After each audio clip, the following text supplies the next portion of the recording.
¿Un instrumento? La guitarra. ¿Mermelada favorita? Rosa mosqueta. ¿Una prenda de mujer? Tanguita. Moscardelli, ¿probó con Quiniela Plus? Con Quiniela Plus tenés un pozo mínimo asegurado de 800.000 pesos y podés ganar con 8, 7, 6 y 5 aciertos. Lotería de la Provincia.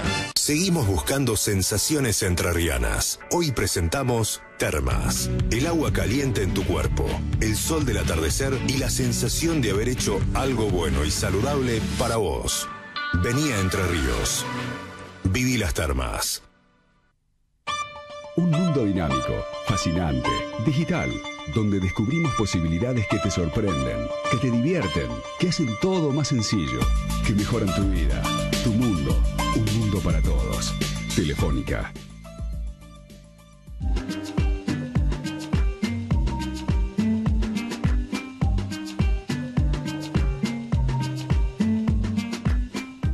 Hola, ¿qué tal? Soy María José Lubertino y esta es nuestra acción urbana para hacer de Buenos Aires una ciudad más segura, más inclusiva, más verde. Vamos hoy a abordar un tema que hace a los derechos de las personas con discapacidad y es el tema del acceso a la salud y de la salud de calidad para las personas con discapacidad en la ciudad de Buenos Aires. Por un lado está el tema de la atención en los hospitales públicos, en los centros de salud. No es la primera vez que hablamos de este tema y hemos estado denunciando, bueno, los despidos en los hospitales, el cierre de programas, la falta de insumos. Pero, ¿qué pasa en sí con la atención de las personas con discapacidad? ¿Cuáles son las demoras en la atención habitual y qué pasa con una persona que tiene una necesidad sobredimensionada por una situación de mayor vulnerabilidad? ¿Qué pasa con las obras sociales y las prepagas? Y cómo en la ciudad de Buenos Aires, donde hay alto grado de cobertura por parte de obras sociales y prepagas a una gran parte de la población, se atiende a las personas con discapacidad. ¿A dónde recurren las personas con discapacidad cuando no son atendidas o las obras sociales y las prepagas eluden cumplir con la ley? De esto vamos a hablar en el programa de hoy y les quiero recordar que se ha creado en la ciudad de Buenos Aires el Observatorio de Derechos de las Personas con Discapacidad, que va a funcionar bajo el paraguas de la legislatura de la ciudad y que pueden contactarnos en el Observatorio de Derechos de las Personas con Discapacidad de la Nación para que les contemos en cada provincia con quién contactarse para generar un espacio de participación ciudadana para hacer cumplir los derechos de las personas con discapacidad. Vamos ya con nuestros invitados.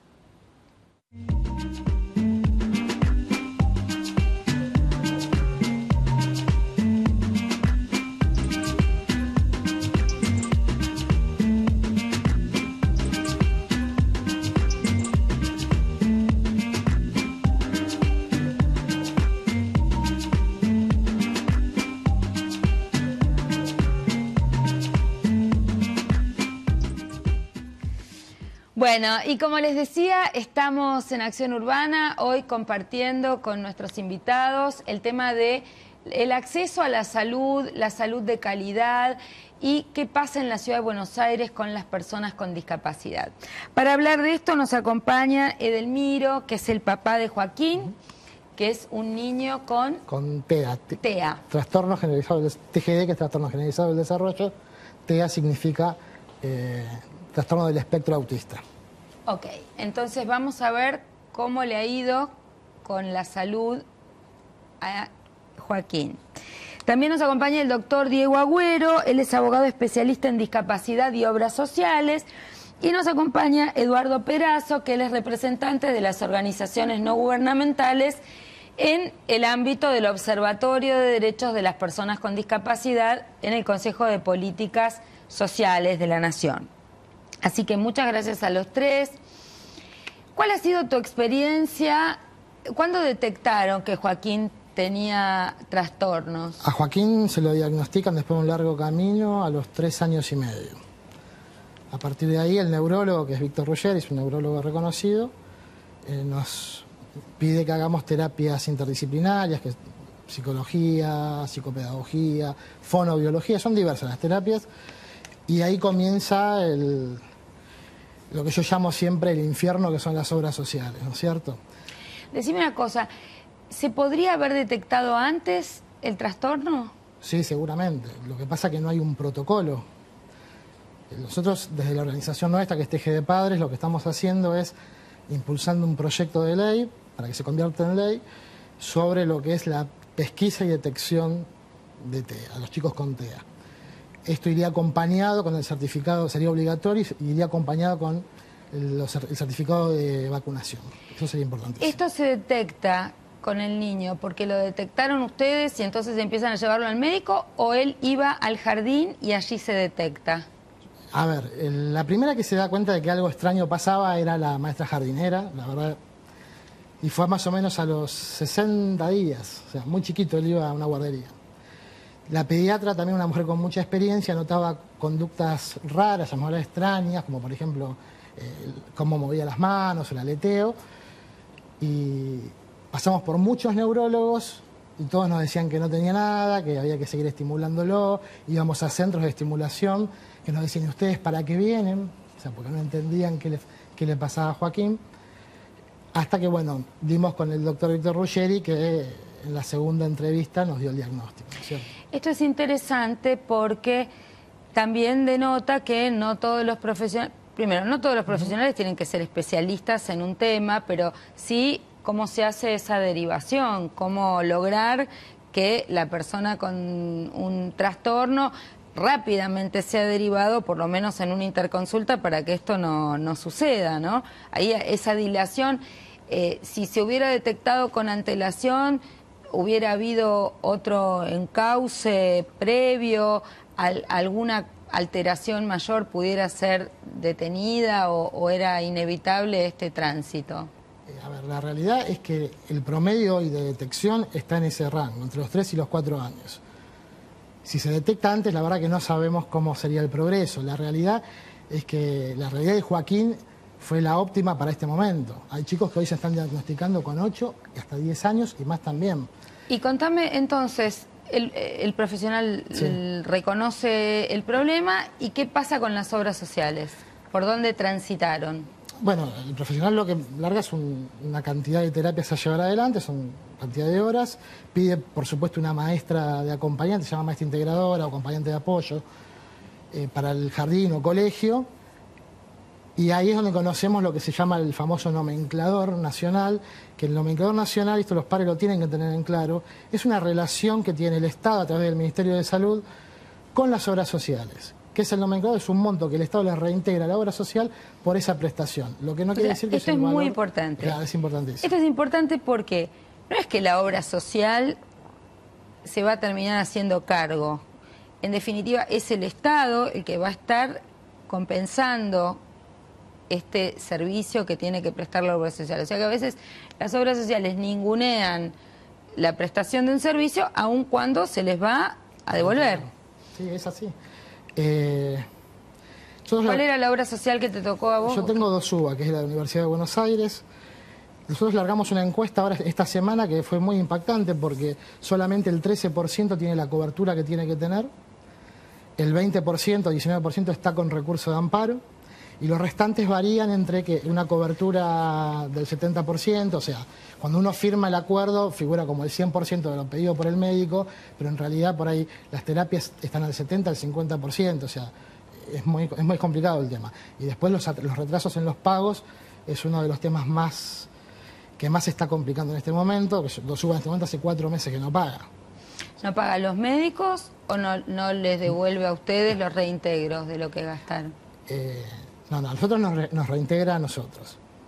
Nosotros le pagamos a los profesionales. Sí. En otro momento era un cheque directo del profesional, ahora es a nosotros, van cambiando de acuerdo a la administración. La realidad es que se llegaron a un punto... No, lo de Dasuba está re grave. Yo tengo una reunión ahora en estos días con el rector y es un tema para hablar porque verdaderamente no se justifica no solo en este tema, digamos, el hecho de estar la obra social cerrada, que vos no puedas optar a otra obra y que haya este tipo de demoras y copagos, etcétera, se ha deteriorado mucho en estos años esta obra social. Pero bueno, volviendo en general al tema de la prestación y de la calidad de la prestación. ¿Qué pasa en la Ciudad de Buenos Aires cuando hay una persona con discapacidad, si tiene que ir al hospital, la obra social o la prepaga? Y está en las manos de Dios, depende del cubilete, como sale es la suerte que tiene, es todo muy discrecional.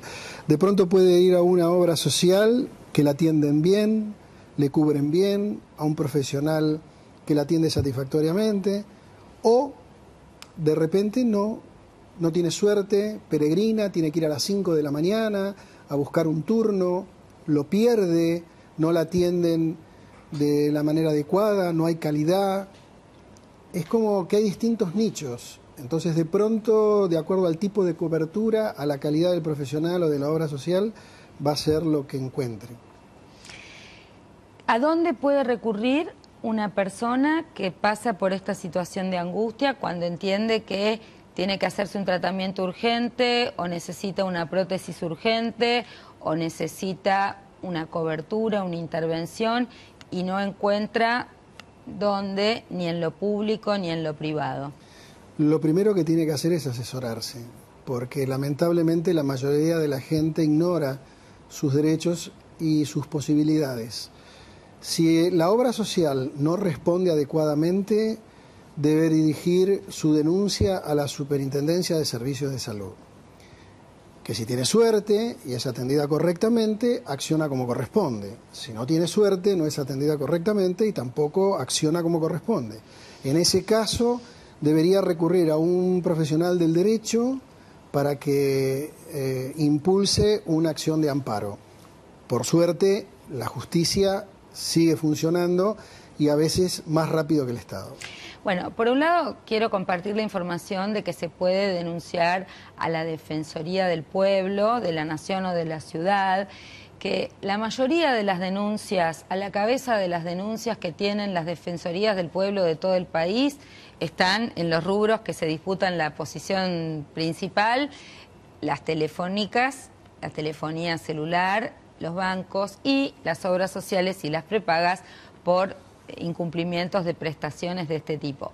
Pero también tienen para recurrir al INADI, al Instituto Nacional contra la Discriminación, 0800-999-2345, porque ellos en muchos casos suelen llamar a la obra social o a la prepaga o al hospital donde no se está efectuando correctamente la prestación, porque entendemos que estos casos son discriminación para las personas con discapacidad, incluso se puede incurrir hasta en el delito de violencia institucional contra una persona que está sometida a este maltrato, a este rebote permanente en la falta de cobertura de sus derechos, a veces con situaciones de urgencia, ¿no? Doctor, ¿usted realiza muchos amparos contra obras sociales, prepagas? Sí, la verdad que sí, muchos amparos y hace muchos años. Lo que empezó como un reclamo tímido, si se quiere, luego se fue haciendo, le digo yo, una pelota de nieve de reclamos judiciales, lo que habla de la poca cobertura que hay. Y justamente recién el señor citaba esta encuesta que hizo TG de Padres, de que solo el 13% tiene cubiertas sus necesidades, y yo siempre digo cuando doy alguna charla informando, en este país que tiene tanto nivel de conflictividad judicial per cápita, y en un rubro donde la regla es quebrar la norma, es decir, en discapacidad la norma es quebrar la norma, por lo que habla esta encuesta, y solamente de 10 papás, 2 van por la vía judicial. Es complicado, uno entiende, por supuesto, que también es gente que viene reclamando, le vienen cerrando puertas y de pronto dice encima juicio, encima abogado, palabras que asustan. Pero no solo asustan, sino que además tienen costos, porque también tienen costos. Obviamente hay un programa en el Ministerio de Justicia de acceso a la justicia para personas con discapacidad, que los vamos a invitar otro día en InfoJust, pero ¿cuántas personas se enteran de que está esta puerta? Y además, si alguien va a hacer un reclamo porque está pagando una prepaga, obviamente no es el que está habilitado para una situación de acceso a la justicia porque no tiene recursos. Y a cualquiera de nosotros, cuando está en la desesperación de una situación de salud, la verdad que a veces prefiere pagar directamente el servicio de atención médica que hacer un juicio, que va a tardar ¿cuánto tiempo? ¿2 años? ¿3 años? ¿Cuánto tarda? Y un recurso de amparo debería tardar poco. Expedito. Claro, debería ser expedito. Yo siempre digo, debería ser el juicio más rápido de la Argentina y hoy es el menos lento, con suerte. Sí, pero no menos de 2 años, no tenés una sentencia en menos de 2 años. Una persona que tiene que ser atendida, salvo que obtengas una cautelar y después discutas. Eso es lo que le iba a decir también. Está la medida cautelar que a veces cubre. Ahora, entonces, tenemos un embudo porque tenemos dificultades en la prestación del servicio público, ninguneo y intento de eludir la prestación en las prepagas, ni te cuento, y en las obras sociales. Y juicios que demoran 2 años. Y de altos costos, o sea, llegar a la justicia no es barato. Como usted decía antes, el papá también piensa en el costo. Estoy pagando mi prepaga y ahora tengo que pagar para que mi prepaga haga lo que tiene que hacer. Tengo que pagarle a un abogado que la obligue a hacer lo que tiene que hacer. Hay acceso gratuito por algunos canales, pero como usted dice, poca gente los conoce. ¿Qué debería hacer el Estado en estos casos para dar vuelta la tuerca de lo que hace que las obras sociales y las prepagas cumplan con la ley? Yo creo que hace falta... pues tenemos una ley nacional de salud. Sí. El sistema está instaurado bastante bien. Lo que falta es un poco más, para mí, de organización en lo que es el reclamo de los particulares en, por ejemplo, la Superintendencia de Servicios de Salud, que es el organismo de control de obras sociales y empresas prepagas. Yo creo que ajustando tuercas por ese lado podría lograrse el control. Más sanciones, más severas y más rápidas. Bueno, en ese sentido es un poco como estamos trabajando en el grupo de trabajo de salud del Observatorio de Derechos de las Personas con Discapacidad. Allí tenemos pedidas una serie de entrevistas y la idea central, ¿cuál es? Bueno, a mí me gustaría reconocer las oportunidades que se están presentando y merced a esta gestión que apoyó la Convención.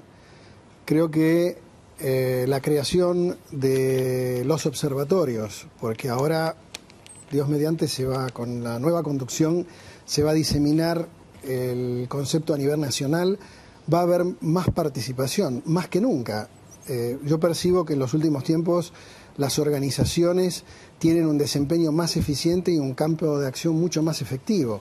Por lo tanto, el camino es más de lo mismo: participar, hacerse presente, gestionar. Y creo que los funcionarios, cuando se encuentran con intereses definidos y estrategias claras de beneficio y presión por parte de los usuarios, se genera el acceso a la salud. Entonces, creo que este camino de la participación y el desarrollo de los grupos de trabajo en el observatorio va a mejorar el desempeño de todo el sistema de salud. Es inevitable el progreso en ese sentido. En ese sentido, bueno, todo el caso de TGD, TEA, todos los papás que vienen trabajando la temática de autismo es un ejemplo, modelo a nivel nacional de participación, de ciudadanía, como interlocución con las instituciones. ¿Logran avanzar, que se registren los temas? Sí, se avanza, se va avanzando, a mi modo de ver lento, pero se avanza. Hace un mes más o menos tuvimos una reunión con un equipo del jefe de gabinete de ministros, se tocó el tema obras sociales, entre otros temas, pero es un poco como dice él, hace falta articular demasiadas cosas, ¿no es cierto? Creo que el tema obras sociales es extremadamente complejo, en el sentido de que ellos saben la necesidad de uno también, por eso se produce que quizás están cubriendo el 50 o el 70% de las terapias pedidas. Yo creo también que el profesional tratante debe exigir una respuesta de por qué no se va a llevar adelante la cantidad de horas a trabajar que él solicita y la obra social está aprobando, porque más allá de lo económico hay una responsabilidad del profesional que está tratando, ¿no es cierto? Si yo pido 10 horas de psicopedagogía, ¿por qué voy a hacer 5? ¿Qué pasa con ese chico de acá a 5 o 6 años? Que le faltó tratamiento, o sea, son muchas ¿Eso está pasando porque el profesional te hace firmar 2 horas y da una? No. ¿O por un tema de honorarios? ¿O por qué? ¿O porque la obra social da escasa cantidad de...? La obra social queda cubierta porque cuando uno acepta, firma el contrato, en este caso es anual, de tratamiento, es al 100%. ¿Se entiende? O sea, lo que uno está firmando, si el profesional pidió 10 horas y a vos te están aprobando 5, y vos estás firmando, estás aceptando que se hagan 5 horas y el profesional lo está aceptando también porque está llevando adelante un tratamiento. No sé si se entiende lo que quiero decir. Por eso es tan complejo el tema. Por eso los padres también tienen que tomar conciencia, un poco lo que decía el doctor, de avanzar por el lado de la justicia, por las medidas cautelares, buscar la forma de que tengan lo que... Porque no es una sola ley, no es solamente la ley de discapacidad, está la ley de salud mental, la ley que regula las obras sociales, o sea, no es solamente la 24.901. ¿Sí? ¿Qué cree, doctor, que tendríamos que hacer para que las personas pudieran no ir a título individual, uno por uno? Porque obviamente muchas de estas acciones pueden ser acciones colectivas. Bueno, lo primero que creo que hace falta es más información, porque lo hablaba hoy a la mañana cuando fui a dar una charla y veía las caras de sorpresas de algunos papás al enterarse. Yo decía, en las encuestas hay un factor que a veces no se incluye, que es, te están cubriendo todo lo que te corresponde. Sí, todo lo que sabés que te corresponde. ¿Y cuánto hay que no sabés? Y por eso no lo pediste, pero tampoco están cumpliendo. Entonces, hoy cuando veía las caras de sorpresas de algunos papás, les decía, lo primero es informar, porque el que sabe lo que le corresponde y elige no pedirlo, está perfecto, está ejerciendo una opción, está eligiendo no reclamarlo. Ahora, el que no sabe, está jugando a ojos cerrados. Entonces, digo, primero informar. Segundo, es muy difícil un tipo de acción colectiva cuando las necesidades de cada chico son individuales. Yo decía hace unos años, cuando empezamos a dar las charlas, y me preguntaban, ¿esto es caso por caso? La verdad es que entre lo que debería ser y lo que está ocurriendo hay mucha distancia. Debería no haber ningún caso directamente. Los costos están hechos, el margen de costos está hecho, como para saber que el dinero alcanza para dar buena prestación en materia de discapacidad. Y como usted decía antes, a pesar de que hay reintegros y que está el dinero, muchas veces se escatiman prestaciones que van a perjudicar el día de mañana a un niño o a un adulto. Es muy difícil pensar en una acción colectiva cuando las negativas son individuales. A este chiquito le están negando 3 sesiones de psicopedagogía y aquel la escuela. Entonces es muy complicado una acción de ese tipo. Se han hecho acciones colectivas cuando alguna norma perjudicaba la discapacidad en general. Yo he llevado amparos colectivos adelante, cuando hay intereses comunes, pero acá el interés común podría relatarse o resumirse en, bueno, todos queremos que cubran todas las prestaciones, pero después cada nene necesita las suyas, a algunos le están violando más, a otros menos, la cantidad de derechos o de prestaciones necesarias. Entonces es muy complicado. Creo que una primera etapa es informar los derechos de las personas con discapacidad. ¿Cómo resumirías vos los principales derechos de las personas con discapacidad en relación a la salud? Bueno, el acceso debe ser inmediato, porque muchísima gente tiene derecho, pero en expectativa, porque no se cubre. Para el acceso inmediato, la revolución de abajo para arriba y de arriba para abajo. Yo creo que con el observatorio el potencial de progreso es enorme, porque con una simple reunión entre la representante del observatorio, el ministro de Salud y la superintendenta, se recogen la mayoría de las violaciones, se objetivan y se puede resolver gran cantidad de situaciones sin tener que esperar el peregrinaje de la gente. Quiere decir que puede haber una solución política a este problema social, pero a la vez hay que trabajar en difusión, en que la gente se entere y conozca todos sus derechos que están amparados ahora, además, por la Convención Internacional. Bueno, yo les agradezco mucho a los tres. Vamos a retomar este tema y queremos irles contando la evolución del tema. Obviamente queremos reunirnos con el ministro de Salud, queremos tener esa reunión con la Superintendencia de Salud y, por supuesto, en lo que hace a la Ciudad de Buenos Aires, nos parece, es necesario también revisar el diálogo con el Ministerio de Salud, para ver qué está pasando en los hospitales de la Ciudad de Buenos Aires, en los centros de atención de salud de la Ciudad de Buenos Aires, si hay turnos preferenciales, cómo es el tiempo en la llegada de una persona con discapacidad, cómo se otorgan los turnos para cualquier tipo de intervención que deban hacerse, si se tiene en cuenta la accesibilidad a estos lugares, porque es muy duro para cualquiera el acceso a la salud pública en la ciudad, pero para una persona con discapacidad esto se complica muchísimo más. Así que bueno, yo asumo el compromiso de poder tener este diálogo desde el observatorio. Vamos a estar poniendo online la gama de derechos de todas las personas con discapacidad y a dónde recurrir. Estamos armando los observatorios en cada una de las provincias. Ya hay observatorio en Tucumán, en San Juan. Estamos largando en estas semanas el observatorio de Mendoza, ya está el de la Ciudad de Buenos Aires, vendrá el de la provincia de Buenos Aires. Estamos trabajando, pero obviamente necesitamos muchísimo empeño y muchísima sinergia con las organizaciones de la sociedad civil, con los profesionales, que cada uno vaya agregándose en el ámbito, en la ciudad donde vive, en la provincia donde está su residencia, para ayudar a construir esto que, como se ha hecho con otros movimientos sociales, también se hace con el protagonismo de las propias personas con discapacidad y o de sus familiares. Así que es muy importante, vamos a acompañar el proyecto de ley como lo hemos hecho tantas oportunidades, y la idea central es que ustedes estén informados, que estemos en contacto y que si hay casos particulares los podamos ir viendo y derivando. Así que muchas gracias a ustedes por acompañarnos. Hasta la semana que viene. Esto es Acción Urbana. Nuestro propósito es hacer de Buenos Aires una ciudad más humana, una ciudad más segura, una ciudad inclusiva y una ciudad más verde. Así que espero que hayamos podido contribuir abriendo las cabezas y sobre todo llamando a la reflexión de las empresas, de las obras sociales y de los funcionarios y funcionarias que están a cargo de nuestra salud. Gracias y hasta la semana que viene.